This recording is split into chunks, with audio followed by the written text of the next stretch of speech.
Welcome back to Big Sky Buckets. I'm Big Sky, and today doing a little something special.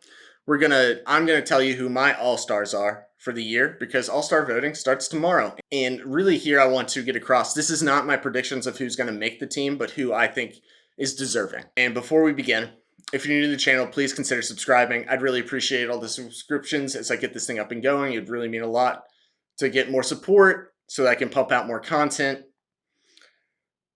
Give this video a like, comment down below what your thoughts are, and before I get any further, I would like to say thank you guys so much for helping me get to triple digits on YouTube in terms of subscriptions.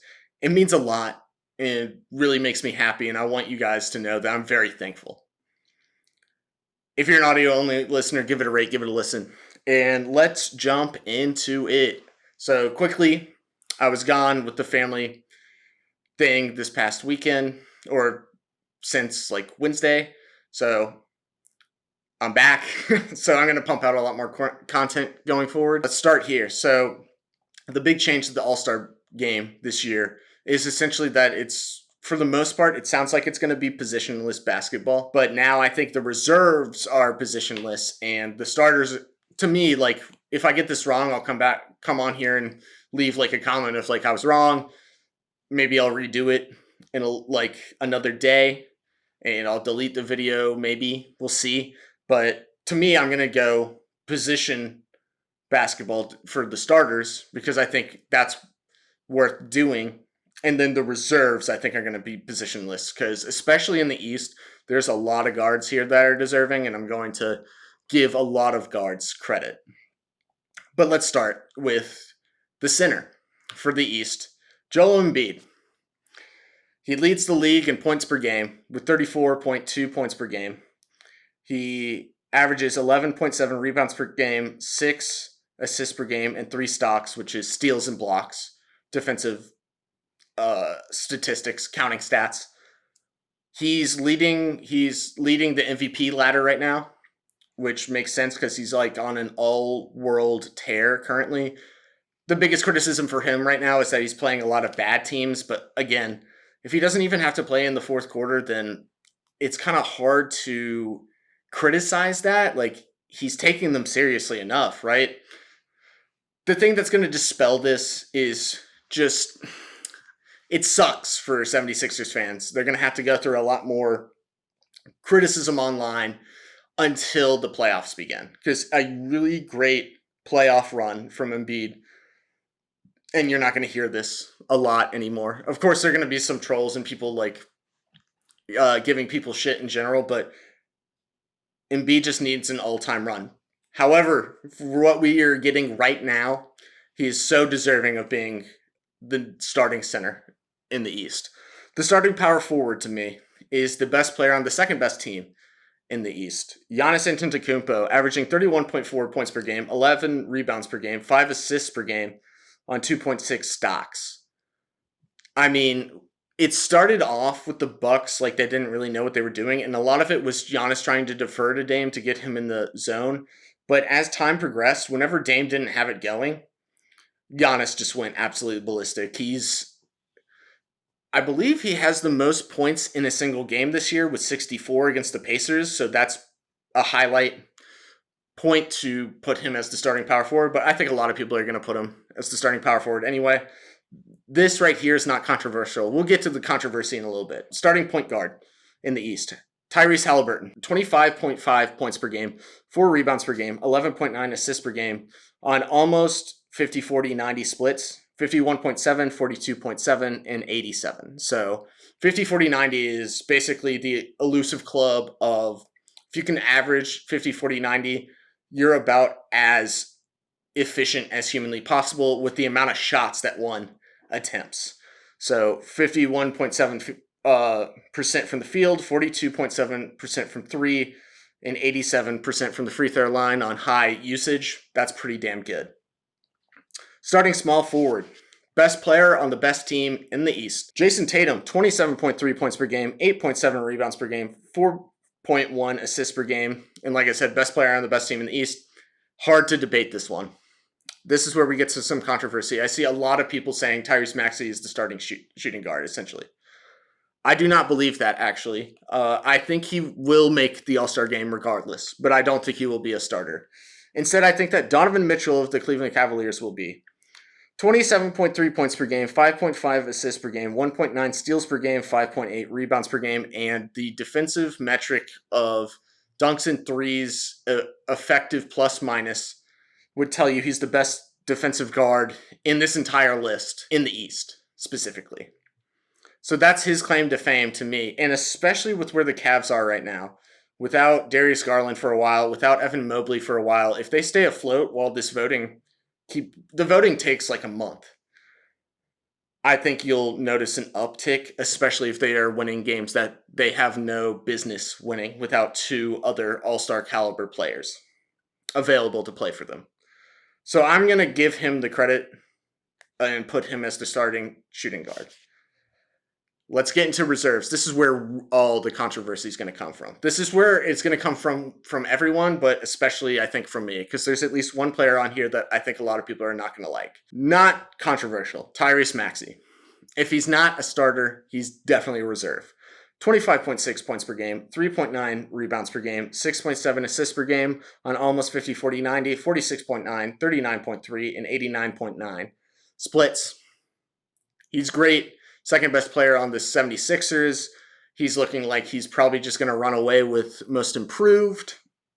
There's not much to be said about that. Second guard in the reserves. Jaylen Brunson. To me, the best player on the Knicks, who are still a playoff caliber team. 25.5 points per game, 5.9 assists per game. And the claim to fame here is that he's shooting 45.8% on 6.7 threes a game. That is incredibly efficient. Again, not much to be said. I think he could end up being a wild card. My whole thing is that I really want to integrate at least one all-star from at least one team in like the top 8. Because there's a lot of times where it's like, let's put 2 or 3 guys on this one team in the all-star game, and I really want to give a lot more credit. It's one of my biggest pet peeves in general is like, I think players like the Magic are super good this year, but they don't necessarily have one guy that really stands out in terms of counting stats. But I'm still going to throw one of them in there, and that's where the controversy comes from. So speaking of which, one of the best teams in the East is the Orlando Magic, and there's not a lot of guys that are really filling the stat sheet in terms of points, but the guy who's the leading scorer for the Orlando Magic is Paolo Banchero. 21 points per game, 6.8 rebounds per game, 4.4 assists per game, 48, 38.4, and 67.7 splits. They're not the greatest in the world, but if he's the best player on a team that's now top 4 in the East, before this video, honestly, they were top 2, top 3 team, I still think he's very much deserving of it. Damian Lillard, the next guard, but not the last. 25.8 points per game, 7.1 assists per game, 35% from 3 on 8.7 attempts per game is very good as well. My thing here is that I had a very hard time trying to figure out who's going to get snubbed off this list. And the reason I'm not going to snub Dame is that more recently, and you're going to notice this is a trend, if you are trending upwards instead of downwards right now, I think you should make it. And as the second best player on the second best team, I think he's very deserving. The Nets are trending upwards, and therefore, Mikal Bridges makes it for me as a reserve. 22.3 points per game, 5.6 rebounds per game, 3.7 assists per game on 47.8, 39.2, 86.3 splits. So again, getting close to 50, 40, 90. He's the best player on the Nets. Simple as that. They're a top 8 team in the East. I want to give them some credit. And then again, a top 5 team in the East as of today is Bam Adebayo. He's the best player on the Heat. 22.3 points per game, 9.9 rebounds per game, 3.9 assists per game, 2.2 stocks. It's really as simple as that. I wanted to get at least one Heat player in there. So let's get to the real controversy here. Normally, the best team in each conference is going to have more than one player. However, I do not have the Celtics having another player in here. That is because the counting stats for each of these guys, like Derek White probably has a chance to make it, or Jaylen Brown. But I don't like their counting stats as much as this one guy. This guy is on a very bad team. but he's the only bright spot in this team. He's the only reason they have wins. And that is one of the most controversial players in the league. Trey Young of the Atlanta Hawks, 28 points per game, 10.8 assists per game. That's only second in the entire league to Tyrese Halliburton. And his claim to fame is honestly, he's shooting 37.9% on threes on 9 attempts a game. The other thing here, based on EPM defensively, he's the same as Dame. He's better. Apparently, he's better than Jaylen Brunson. He's better than Tyrese Maxey, Tyrese Halliburton, and only worse than Donovan Mitchell. For a guy whose reputation is worst defensive player, it's quite obvious that Trey is having the best season of his life. And I wanted to give him credit. I know a lot of people are not going to like this, but that is who it is. I think he's probably going to end up in a wild card spot, but like the stats keep going up, even if they're not winning. I think there's a chance that he could probably jump from reserve to like starter just on, because that's the thing about All-Star. This is an All-NBA, right? A lot of people don't really get that through their head. The counting stats, these stats, this is what people are going to do it for. And if they have a big fan base, those counting stats will mean a lot, regardless of wins and losses. But that's who I have in the East. So one more time, Joel Embiid, Giannis Antetokounmpo, Tyrese Halliburton, Jason Tatum, and Donovan Mitchell round out the starters. And then reserves, we have Trey Young, Tyrese Maxey, Jaylen Brunson, Bam Adebayo, Mikal Bridges, Paolo Banchero, and Damian Lillard. So the snubs here are Jaylen Brown, Jimmy Butler, Franz Wagner, and then maybe Derek White. That's who I have. So let's jump to the West now.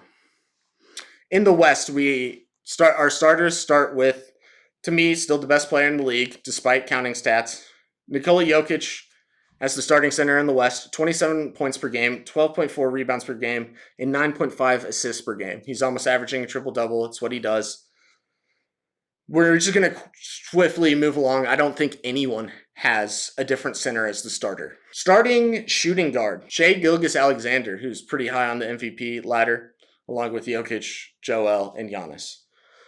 30.7 points per game, 5.5 rebounds per game, 6.4 assists per game, and I think his claim to fame is he's of the All-Star caliber guards in the West, he's the best defensive guard. His team is also number 2 in the West, so that's huge. Starting point guard. This will probably be controversial. I have Luka Doncic, 32.7 points per game, 8.3 rebounds per game, 9.1 assists per game. They are third in the West, and Kyrie Irving is injured. So it's really Luka. Maybe if you want to throw out Derek Lively II, the rookie, as like the second best player, that's kind of what I mean right now. It's him versus the world, and he's going absolutely ballistic in terms of counting stats and helping them win. Starting small forward, the king. Look, he's going to be, whether I want it or not, which I do, but he's going to be a starter. He's too popular, all of that, and his counting stats haven't really fallen off a cliff or anything because he's incredible. 25.2 points per game, 7.6 rebounds per game, 6.9 assists per game. Best player on the Lakers. Simple as that. And then an interesting one, starting power forward, Kevin Durant. 30.6 points per game, 6.2 rebounds per game, 5.6 assists per game, 51.4, 47.1, and 87 splits. So close to 50, 40, 90. I'd say his claim to fame is that for a good duration of the year so far, he has not been playing with Devin Booker and Bradley Beal and has still been able to help carry them to a close to winning record. The thing that hurts these guys, to me, is quite simply their record versus really good teams or teams that are above 500. But that doesn't really matter for the All-Star game. That's what I'm trying to say. These stats are crazy. He has so many fans. He's going to be a starter. So, on to the reserves. I believe that 2 Minnesota Timberwolves players should be going to the All-Star game, and both of them being reserves. I don't think either one are deserving of being a starter per se, but the one getting snubbed, I will say, is Rudy Gobert, who is he's going to be Defensive Player of the Year in my opinion for what he's done for the Minnesota Timberwolves defense. But Anthony Edwards should go as a reserve player. 24.2 points per game, 5.3 rebounds per game, 5.1 assists per game. I would say best player on the best team in the West. And then On top of that, I think Karl Anthony Towns, which really here is the narrative, is the discourse was, do the Minnesota Timberwolves need to get rid of him? The answer right now looks like no. So the counting stats are not as good. He's not averaging as many points as Anthony Edwards, but listen to this: 22.4 points per game, 9.5 rebounds per game on 50, 40, 90 splits. The only player on this list. 51.6% from the field, 43% from three, and 90.1% from the free throw line. Super efficient, and if there's no award for this, but to me, most improved help defender. And that is because of the impact of Rudy Gobert, but it allows him to leave his man and basically get a block or a steal on whoever Rudy Gobert is guarding as they try and figure out what to do. And his help defense has been so great that I think if you're going to pick one of him or Gobert, the counting stats for Karl Anthony Towns really helps, along with him being, to me, the second best player. The most impactful is Rudy Gobert as of right now, but Ant-Man and Karl Anthony Towns have been great collectively together. Next, DeAaron Fox, my third reserve player for the West, 30.1 points per game, only behind Luka and SGA for guards in the entire league in terms of points per game. 4.4 rebounds per game, 6.4 assists per game. His claim to fame is quite literally the Kings are a playoff caliber team with him, and they are not without him. Stephen Curry, 28 points per game, 4.8 rebounds per game, 4.4 assists per game, 46.1, 41.1, and 93.4 splits. So close to 50, 40, 90. I think Steph has been the shining light in the Golden State Warriors just disarray as of recently. Kind of like with Trey and the Hawks, which is what I mean by, like, I think counting stats are king for the All-Star game. You're trying to go there for a great time, not for only good players on only good teams. So I think Steph is deserving still. The Warriors are bad, whatever. The best player on the hottest team right now, Kawhi Leonard. The counting stats are not indicative of how many points he's actually averaging on this. They're on a 6-game win streak. He's averaging close to like 36 points per game, which is insane. But he started off really awful. But like I said, risers are better than fallers around this time. 24 points per game, 5.9 rebounds per game, 3.6 assists per game, shooting 44.1% from three and 87% from the free throw line is great. We're not going to talk about the field goal percentage because it's still working its way from how bad it was at the start of the season. But I think he's deserving. Anthony Davis. I had a little hard time trying to figure this one. But he is the league leader in rebounds right now. So 24.6 points per game, 12.8 rebounds per game, and 3.7 stocks per game. That's pretty incredible. So there's one reserve left, and this is where it gets hard. I don't think there's going to be a consensus around this. The guys that I think are all deserving. Chet Holmgren, even though he's a rookie, which is, I think, what's going to keep him out, being a rookie. But he's one of the best defensive players in the league, quite literally, period. And his counting stats are pretty good. Devin Booker, one of the things that kept him out for me was games played at this point. Rudy Gobert, like I said, counting stats they're pretty bad comparatively, but the impact is so good. I think Paul George has a chance, and then between Brandon Ingram and Lauri Markkanen was my last guy. And I'm going to go with Brandon Ingram to give the Pelicans a little bit of love. I think any of these guys are quite literally deserving. I just think, like I said before, one of my biggest pet peeves is when a playoff caliber team like the Pelicans doesn't have a single guy in the All-Star game. And a lot of that has to do quite literally with how talented the league is right now, but I'm going to give him some love. His counting stats are not the most insane thing you've ever heard, but they're still really good, and I would consider him the best player on the Pelicans right now. 23.1 points per game, 4.8 rebounds per game, 5.3 assists per game.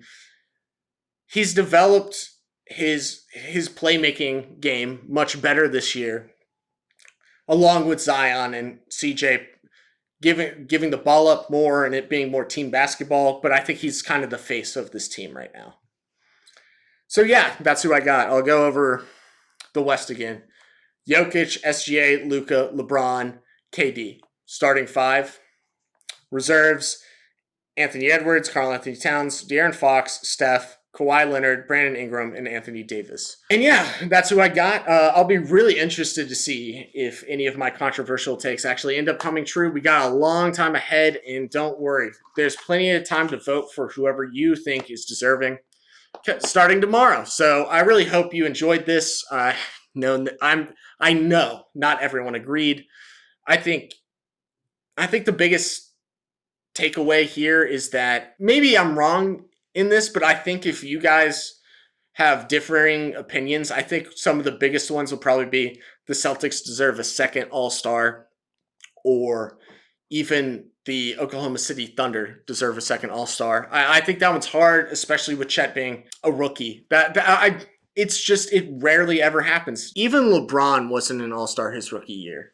I just think that's the thing. The Rookie of the Year race is for rookies, and then you don't make All-Star, and then the next year you can definitely make it. Like, I would say he'll probably make it next year. Oh, I forgot one more snub is probably Alperen Şengün. I was really high on him, but he started to regress to the mean. So like I said, he's kind of falling a little bit, even though the team is getting better. It's just the percentages kind of are starting to fall down a little bit, and the points per game it doesn't jump off the page.